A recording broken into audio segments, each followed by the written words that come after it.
Stand by for broadcast. You're listening to Inside Air, a behind-the-wire view of the Royal Air Force, its people, technology and operations.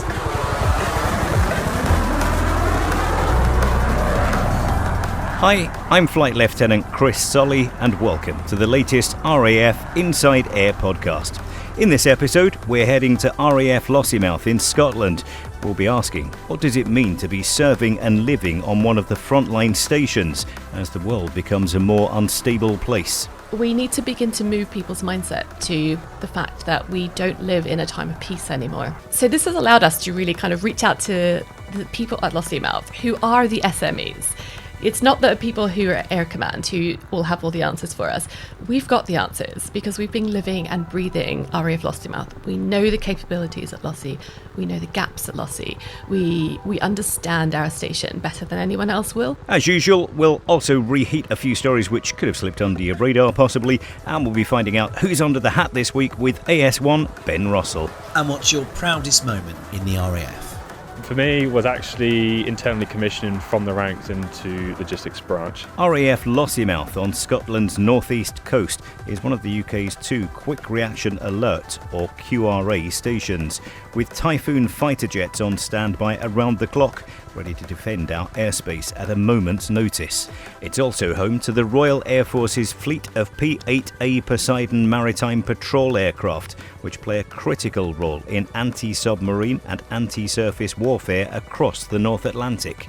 As global instability grows, what does that mean for us across the Royal Air Force? How do we prepare, professionally and personally, for what might lie ahead? Inside Air's Squadron Leader Peter Lisney spoke with Squadron Leader Joe at Lossiemouth to explore how the station is getting ready for whatever the future might bring. Squadron Leader Joe, you are Officer Commanding Force Development Squadron at RAF Lossiemouth. Welcome to Inside Air. Thanks, Peter. Thanks for having me.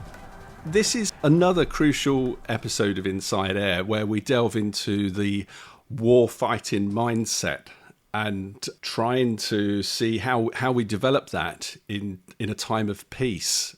Before we got on air, we were talking about another podcast, the War Game podcast, that has been published by Sky and Tortoise.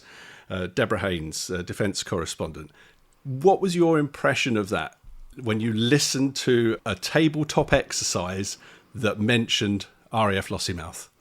It's really powerful. And my first response was nearly to run to Tesco's to buy a lot of canned goods. And it just emphasises the true state of British defence and security. How prepared are we as a nation or not? What do we need to do to fill those gaps? And how can we upskill people?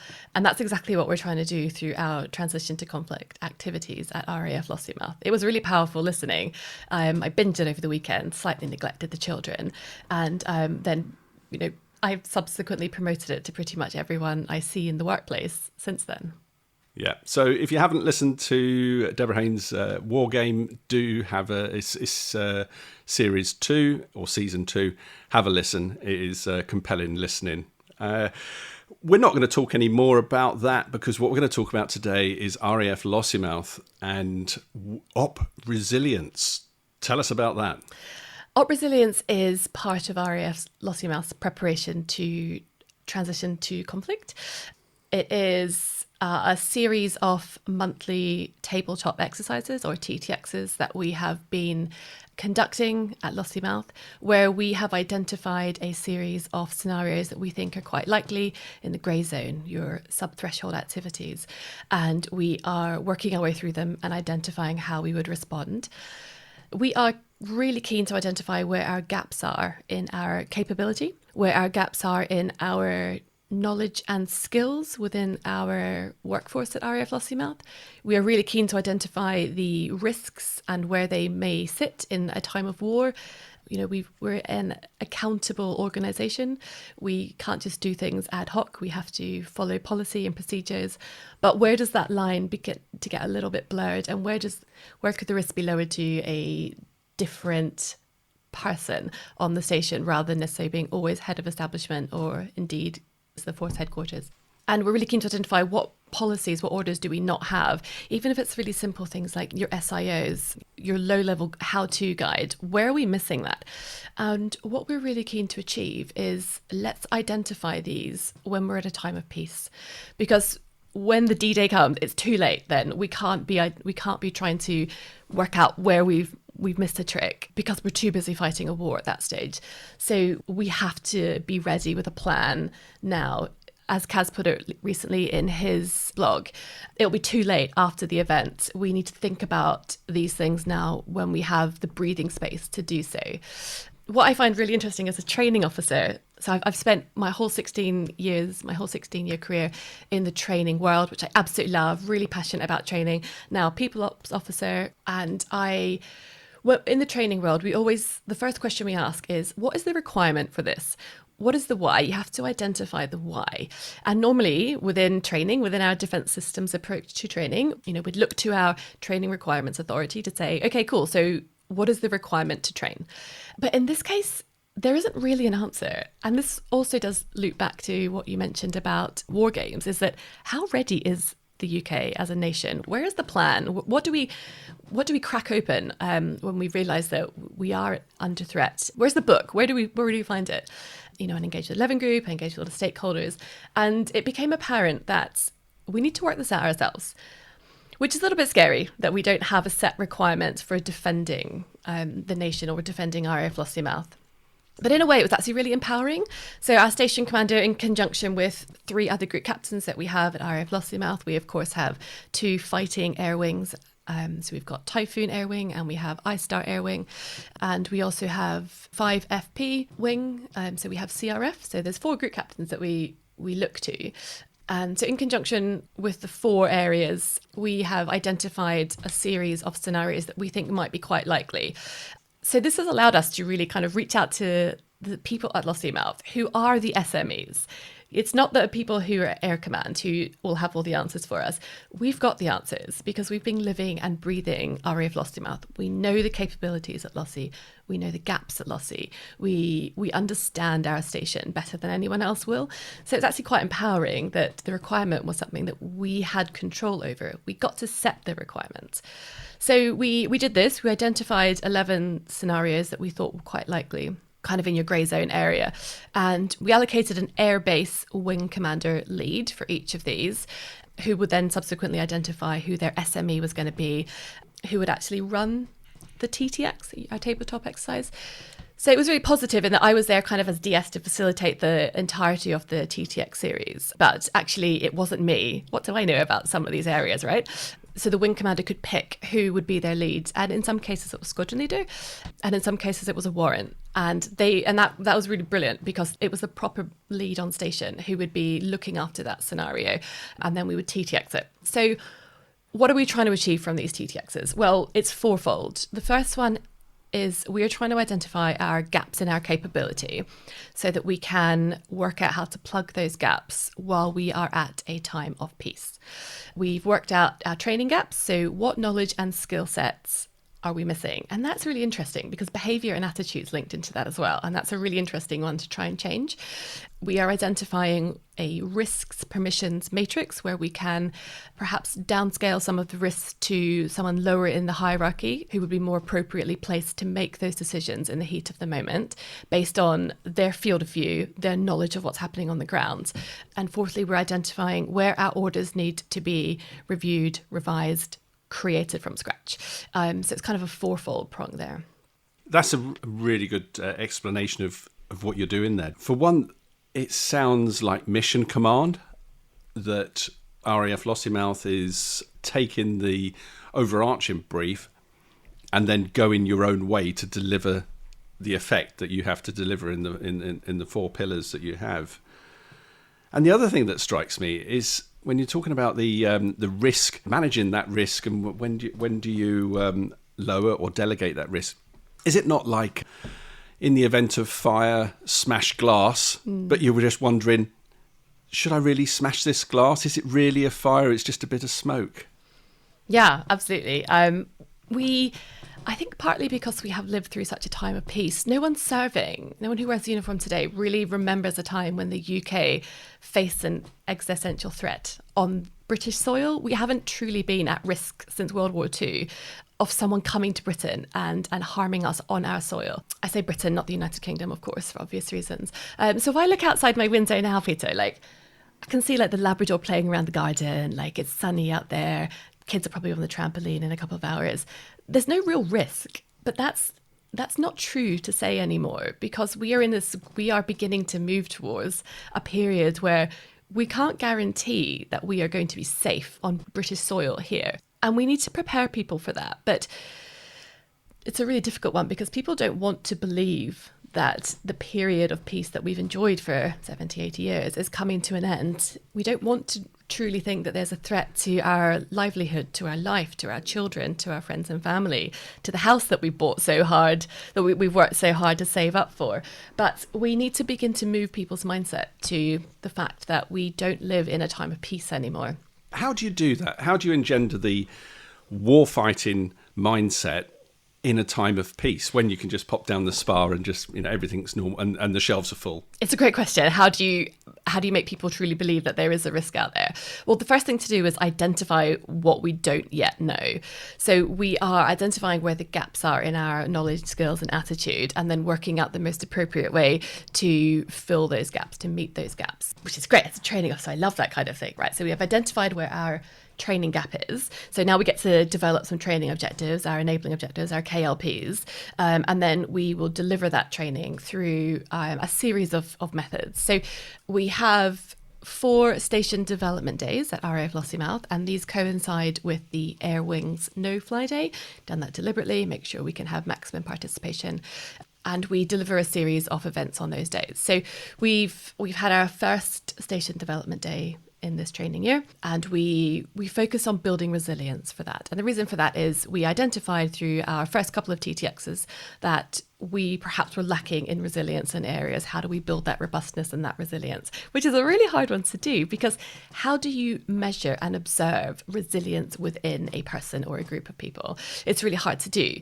But we have, as always, we default to FD and adventurous training. They truly are excellent tools for building resilience within people.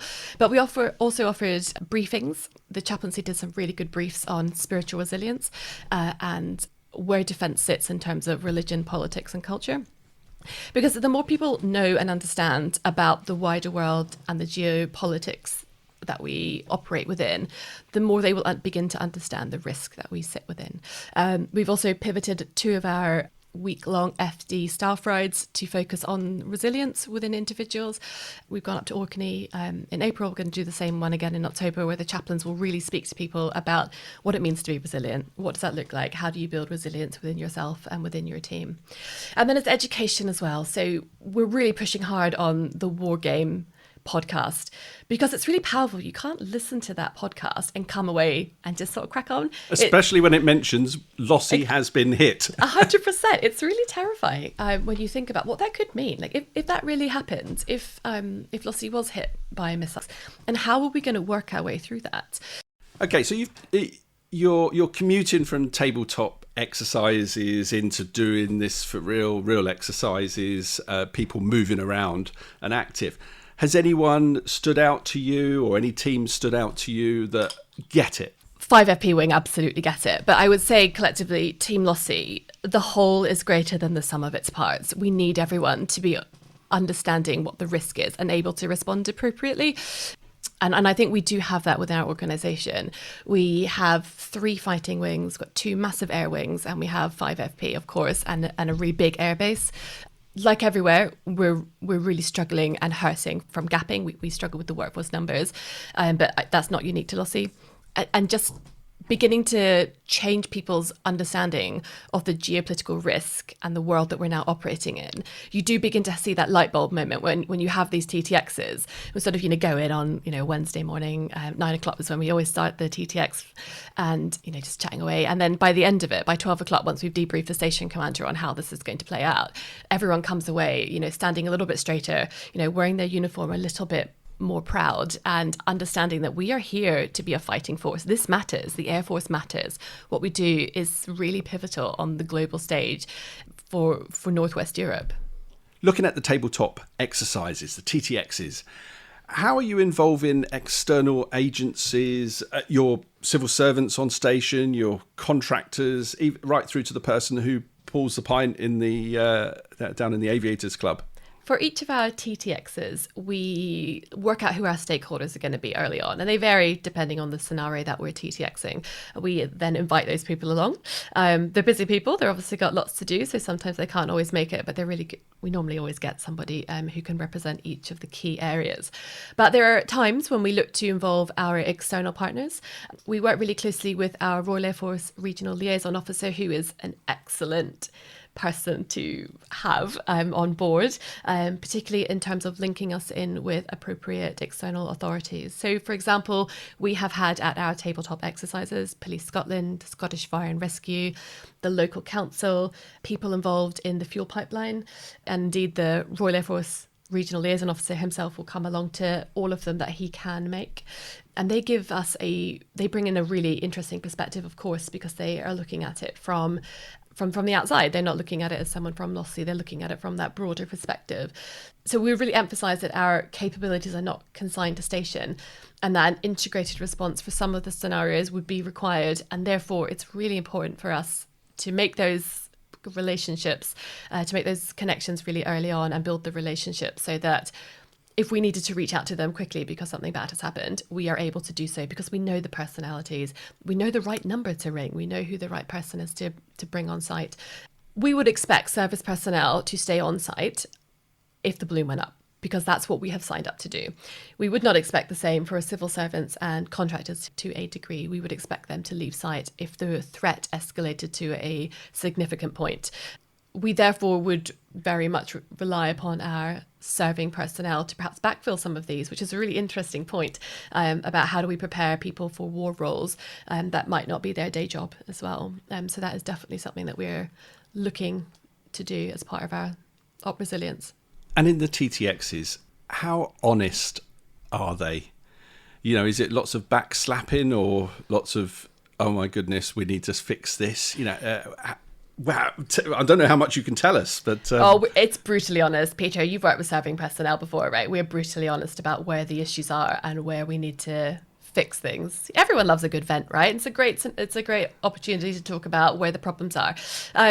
So yeah, it's therapeutic, but equally it's really important because we have identified where our capability gaps are and where the things are that we just don't know well enough so that we can fix it, and we are fixing it at a times of peace. I can't go into the details of the scenarios themselves too much for obvious reasons, but it would be the kind of things that you're probably thinking about. So where our grey zone activity might be, the things that are beginning to go wrong, and how we would therefore respond to them.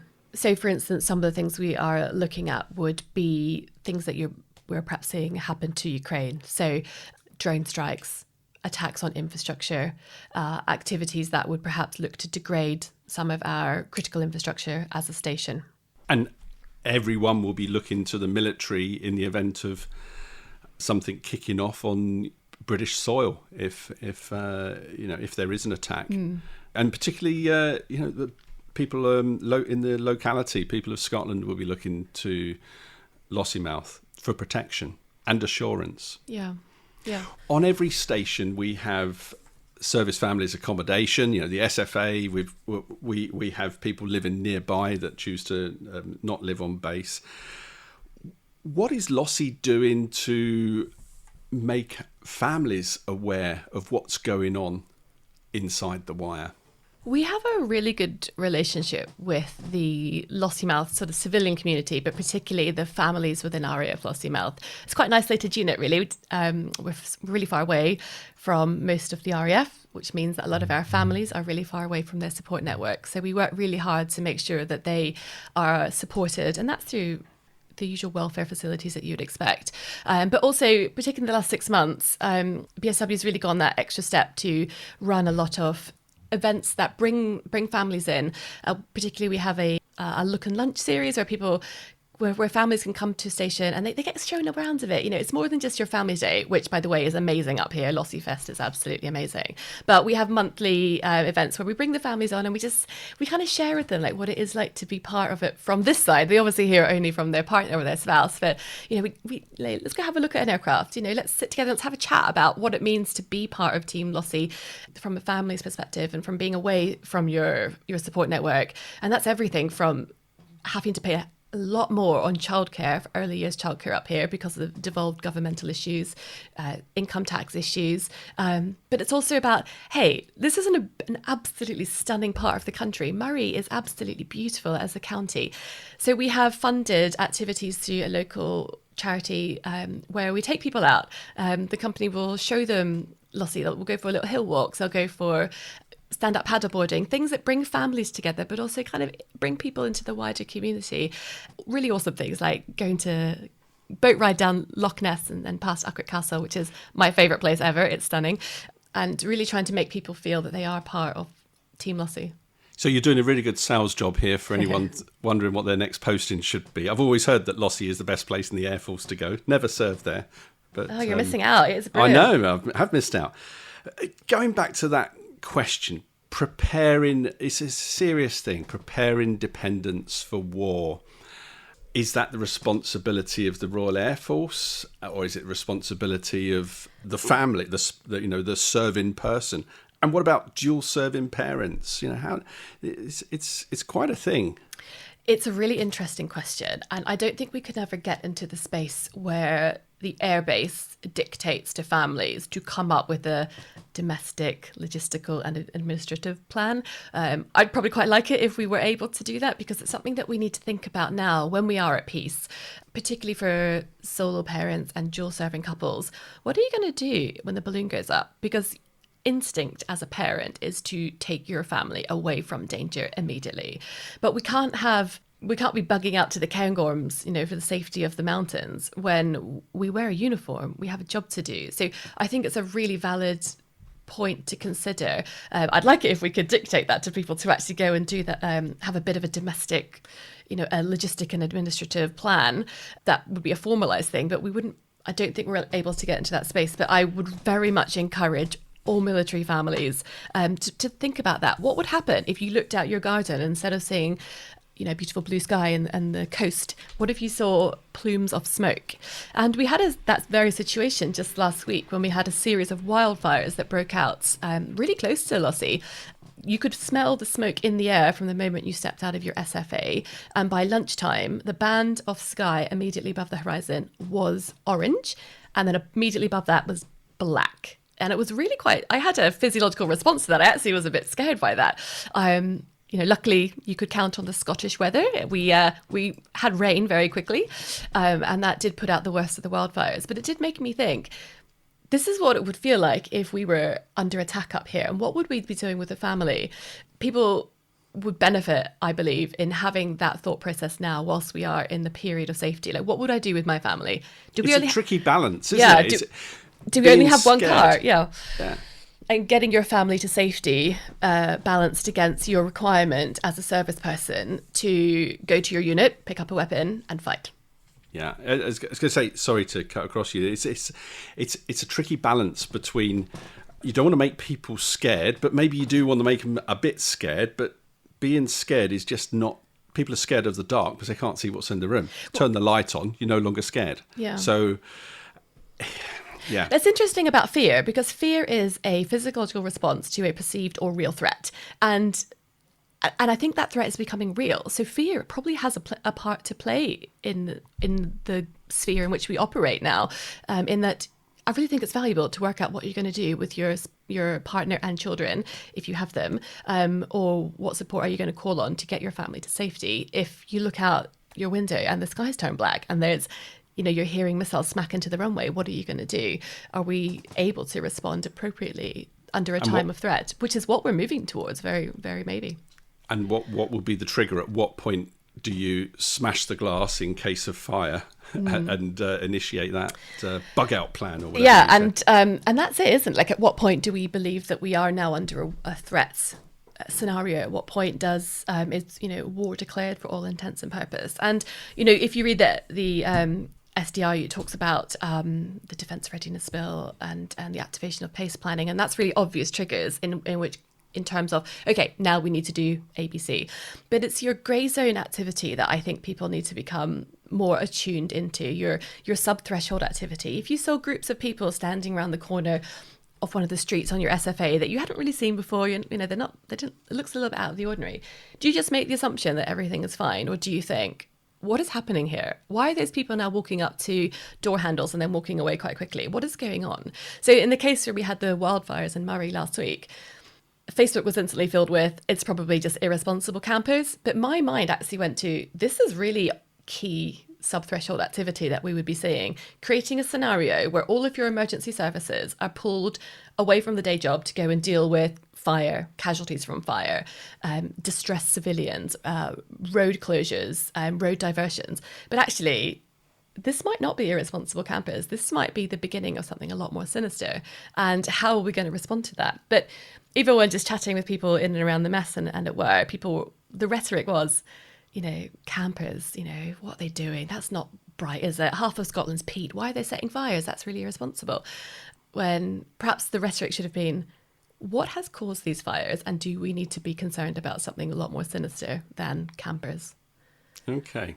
Now, getting into the mindset, I mean, the training officer is the perfect person really to be driving this, it would seem. As a training officer then, you'll no doubt have book recommendations that people should be, swatting up on. What's your recommendation for people at Lossie, people elsewhere in the Air Force, so that they can read into what will help them? If I had a single recommendation, because I'm really conscious that no one really has time anymore to sit and wade through stacks of books, especially if you've got caring responsibilities, my one book recommendation would absolutely be Tim Marshall's Prisoners of Geography. Podcasts are brilliant as well. So 100% please everybody go and immediately download War Games and listen to that from Deborah Haynes. But it's being attuned to what's going on in the global politics as well. It's understanding what is happening in the world that we live in. We don't live in an isolated bubble anymore. The threat is getting real. So I would very much encourage people to, even if it's not reading the BBC News, but follow podcasts that talk about what's happening in modern conflict that's happening on our doorstep. So things like This Is Politics, I very much recommend that, as it's a very accessible route into understanding what is happening. And The General and the Journalist is another podcast that it's quite a new podcast, only been going since May this year. And it's one of our recommendations on IOD. I'm on the IOD program right now. IOD, what's IOD? IOD, so our, goodness, what is IOD? Intermediate Officer Development, B. So it's a series of career developmental courses that we undertake. So as a flight lieutenant, as a junior officer, you would go on the IOD Alpha. And then on promotion to squadron leader, you would do IOD Bravo. And then 2 years later, IOD Charlie. And you are required to complete those in order to be considered for promotion to Wing Commander. And then at Wing Commander, you've got Advanced Command and Staff College that you can try and get selected for if you wish. That's typically the cohort of Wing Commanders that they've earmarked as group captain potential. Okay, and you're currently, the reason why you know this, you're currently actually on IODB. Bravo. I am on IOD Bravo, yes. Yeah, lovely. Well, good luck for the rest of the course. Many there. Thanks. You mentioned about the grey zone sub-threshold activity, and then you mentioned the recent fires near Lossiemouth. Do we need to be sceptical about everything? Is that not being fearful, filling our lives with fear? How do we distinguish sub-threshold activity from just stuff? It pays to be alert. It pays to be vigilant. We have a security culture that is probably more relaxed than we would hope for, in part because we haven't really faced a threat for so long in this country on British soil. We haven't been at threat or at war in our country on these territories for a really long time. Therefore, when someone walks past you on base and you can't see their ID, you sort of make the assumption, oh, they're just whoever. But actually, we now pull people up on that a lot more rigorously than we have ever done in the past. If someone walks past me on station and I can't see their ID at all, I'll politely ask for them to show it to me, and then we'll sort of go on with our day. I don't think we now live in a space where we can just make assumptions that suspicious or activity and behaviour that's out of the ordinary is benign. We now have to second guess it. And that's part of what we're trying to change within people's mindset, is have an understanding of the world in which we're operating, and therefore what that behaviour or activity that is in front of you could possibly mean in terms of defence, in terms of security, in terms of threat to your own life. Okay, thank you. Now, you as the training officer, how are your colleagues, let's say the more war-y end of the professions, taking to you leading on this project? Training officers are in a really good position to support this type of activity because we have the skill set to be able to look at a requirement, understand where gaps are, understand where deltas are, take a requirement, analyse it, develop training objectives from it, then deliver that training, and really crucially assure it. So that's essentially the 4 stage of the DSAT process.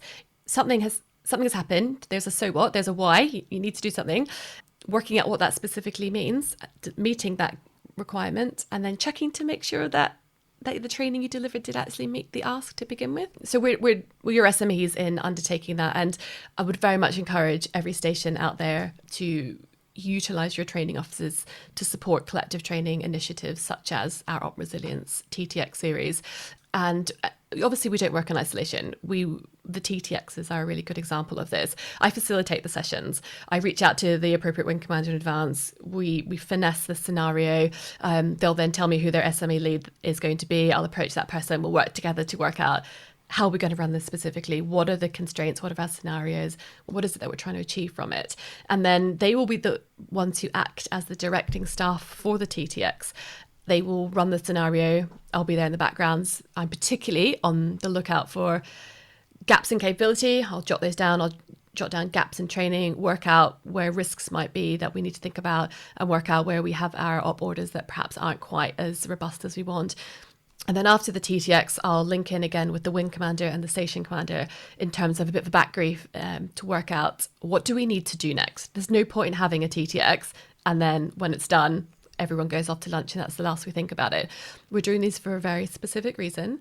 Once we've worked out where our gaps are, we need to work swiftly to fix it. And that's exactly what we're doing with these scenarios that we're running at the moment. Yeah, I was just wondering, what's the end state? How will you know you've been successful? Ultimately, the end state for these is an organisation that's ready to fly, fight and win. But you're not going to know that until the day of the war, in which case it's way too late then, which is why we have a series of training objectives that we are delivering and we are then evaluating. So training officers are really good at coming up with means to evaluate your training. It can be really challenging to evaluate things such as resilience though. How do you measure resilience? You can't. It's a really hard one to measure because what we are looking for in training, in behaviour, is what can we see and how can we measure it? Well, it's really hard to see and measure resilience. But therefore, we're looking for other markers. So how are people beginning to think? How are people beginning to act now? Have we seen an increase in our security output or our approach to security on station? Is that now changing? So you've got these other little markers that are coming up that would indicate to us that people's behaviour is changing. And if you could wave a Hogwarts wand and fix one thing, what one thing would you really like to see nailed? I would like to see a change in people's approach to threats and the way that people think about the risk now. We don't want to think about the fact that we might physically be harmed or our families might physically be harmed by a threat, but ignorance is bliss, right? Like you don't want to think about true harm coming to us. We've been so lucky. We've had 70, 80 years of peace, but maybe that's all we get before things have to change, before things are shaken up, and before we have to then finesse our fighting power to manage a new threat that's coming, or indeed an old threat with new technology. So if I could change one thing, it would be people suddenly waking up and realizing we no longer live in a state of complete peace. We now have to think about how we're going to prepare for war. So please go listen to Warzone on the podcast because that for me, that was a real light bulb kind of real wake up call. And I've been living this up resilience for the first half of this year. I like to think that I'm in it already, but listening to that podcast really made me think. Okay, how can you remain happy and enjoy family life when you've just been filling yourself full of these thoughts of risk and threat? How do you balance that and enjoy life?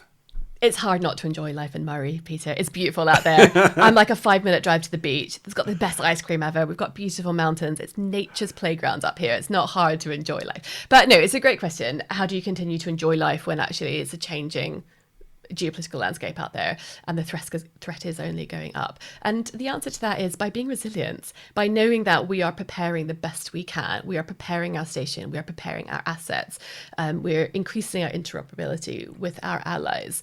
So the knowledge that we are preparing ourselves makes me much more reassured and able to, at the end of the day, go and enjoy being up here with my family, knowing that we are doing everything we can to prepare for the threat of war. Gotcha. Be prepared, gives you confidence, then you can get on with life, knowing that if it all goes wrong or goes bad, you can deal with it. Squadron Leader Joe, thank you so much for telling us what's going on at RAF Lossiemouth. Other stations, I'm sure you'd be happy to hear what's going on with them as well and share ideas. Hopefully that sharing best practice. And we look forward to hearing maybe from you again next year and seeing how it all went. I'd love to share that. We do share really well as a cohort of OC Force Development Squadrons. We talk all the time and we do share what we're doing with these things. Interestingly, because there's no centralised requirement for this and we're all sort of operating in isolation, it's really important to talk, but trainers are really good at that. We're really good at sharing ideas and best practice. So we do tell each other what we're doing so that we can all respond to a threat appropriately. Cool. Well, we've all got our reading list and listening list. It's the War Game on the podcast, and it's Tim Marshall's Prisoners of Geography. Read or listen to that on Audible, whatever. And thank you for being on Inside Air. It's been great. Thank you for having me.